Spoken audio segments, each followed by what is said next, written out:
Every piece of modern computing hardware relies on the function of this specific component, the bipolar junction transistor.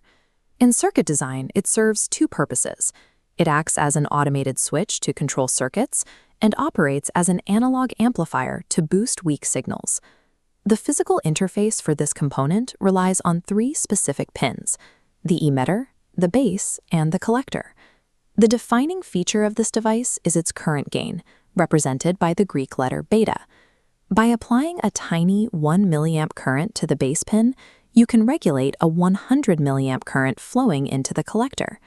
Achieving this specific, disproportionate ratio without utilizing any moving mechanical parts is the physical mechanism that makes modern hardware possible.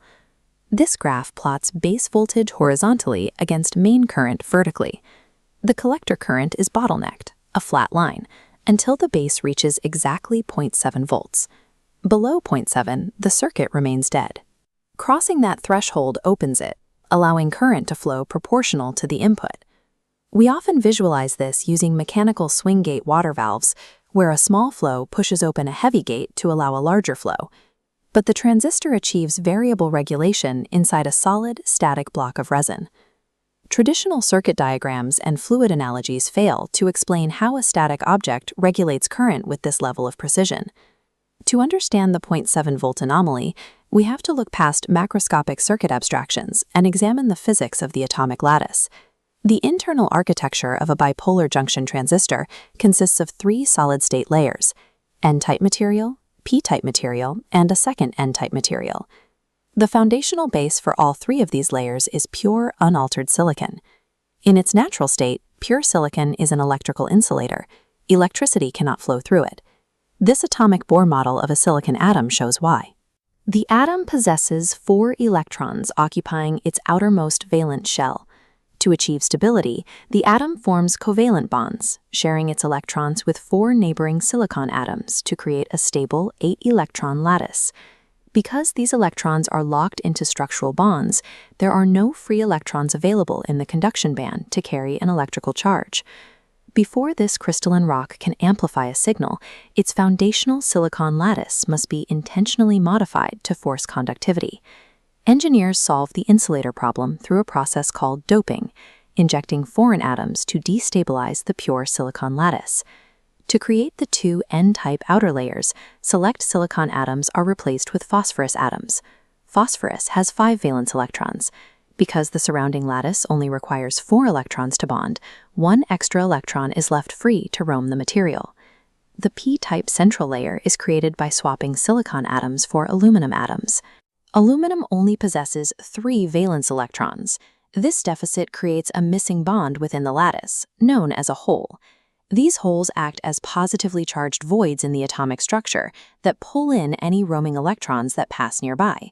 The final transistor architecture sandwiches these materials together: an N-type emitter with excess electrons, a P-type base full of holes, and an N-type collector with its own excess electrons. Doping transforms inert silicon into a volatile environment of excess electrons and empty holes, primed for electrical manipulation. The critical physical mechanism occurs at the boundary lines where the N-type and P-type blocks touch, known as the PN junctions. The moment these materials are joined, excess electrons from the N side naturally spill across the border to occupy the empty holes on the P side. This crossover strips the border atoms of their neutrality. The P side builds a negatively charged wall, and the N side builds a positively charged wall.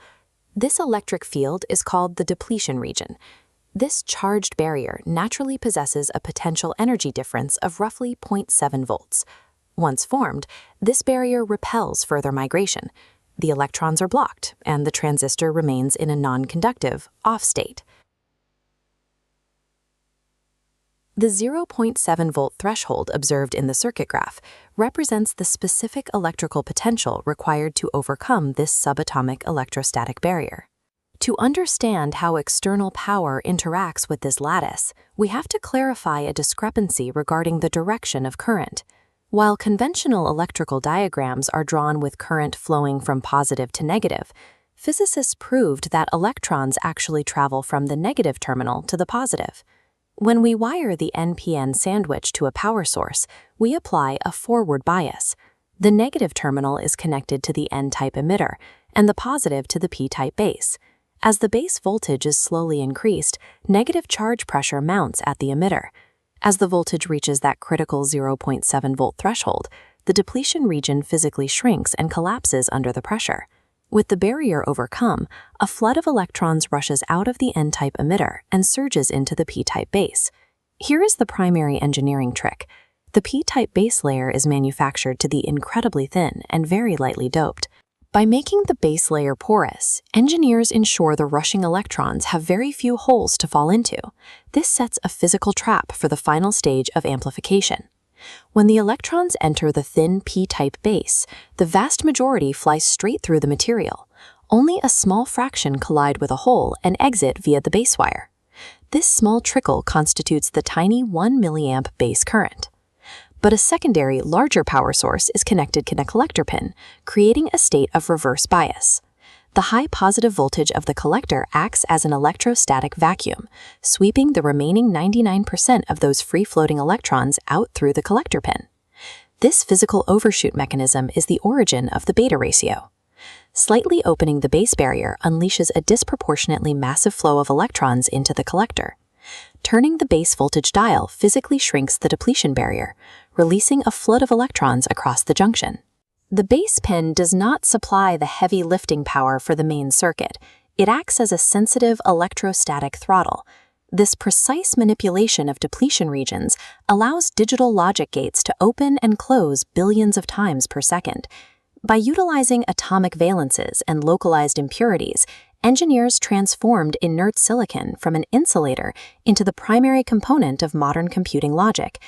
The modern technological world is defined by the flow of electricity, but it functions because of the specific subatomic barriers used to regulate it.